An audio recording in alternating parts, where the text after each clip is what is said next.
Happy Super Bowl Sunday. I'm going to a watch party in a few hours, so I'm gonna make some jambalaya. So I recently moved to New York City, and making Cajun food or really anything from home is a little more difficult now because I don't have a lot of the ingredients I need, but look what I found. Tasso in New York City. Reddit said it was at Murray's Cheese, Murray in the West Village, and sure enough, there it was. My dad puts tasso in his jambalaya. I like it that way, so I was really happy to find this. And then if I was home, I'd just use some kind of like pork smoked sausage, but it's really hard to find that style here, so I have some andouille, which oddly is really easy to find here.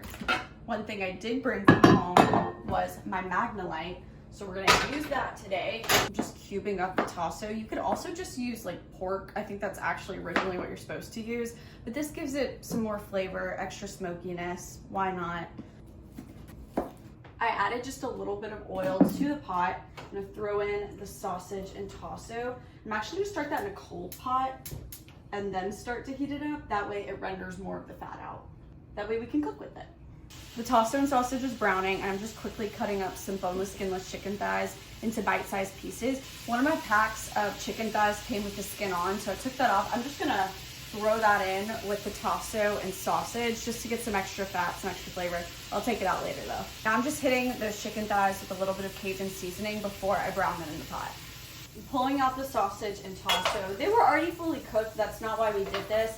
It's just to get some extra color on them and flavor in the bottom of the pot, which is what's gonna build the base of flavor for the rest of this dish. While the chicken's getting a really good sear, I'm gonna cut up my veggies. Oh my gosh. Baby bell pepper and my big bell pepper. Throwing in all the veggies. This is onion, bell pepper, celery, and garlic. I'm gonna let these veggies cook and soften for at least 15 minutes. I really want them to break down. That way there's not a bunch of like visible veggies at the end. I'm happy with where the vegetables are, so I'm gonna return all the meat to the pot along with any fat or juices at the bottom. I think I'm gonna do about 8 cups of chicken stock. So I don't know if this is all gonna fit. Now I'm just adding any flavorings. I'm gonna do a bunch of freshly cracked black pepper, red pepper, and I'm not measuring any of this. A little bit of garlic and onion powder, maybe a little more Cajun seasoning.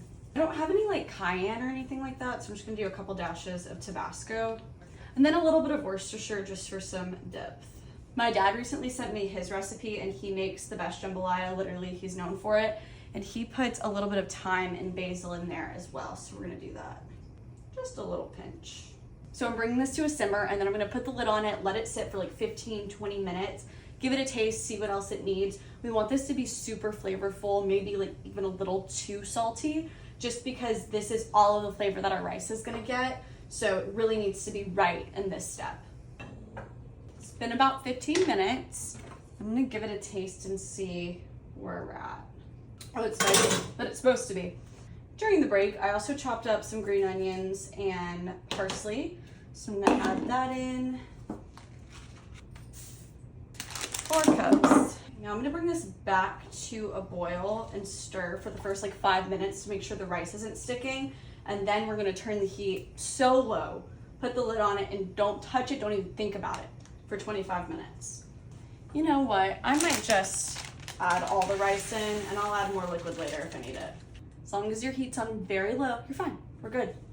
Don't touch it. All right, it's been 25, let's check it out. You're also gonna notice that there's like a dark crust at the bottom. Don't panic, just keep kind of stirring it together and getting that crust up. Let's give it a taste. I do feel like the color's a little bit lighter than I usually like it, but the flavor's there, so hey, we'll call it good. And now I need to figure out how to get it over there. That's gonna be a little more difficult. Good news, I figured it out. See you later.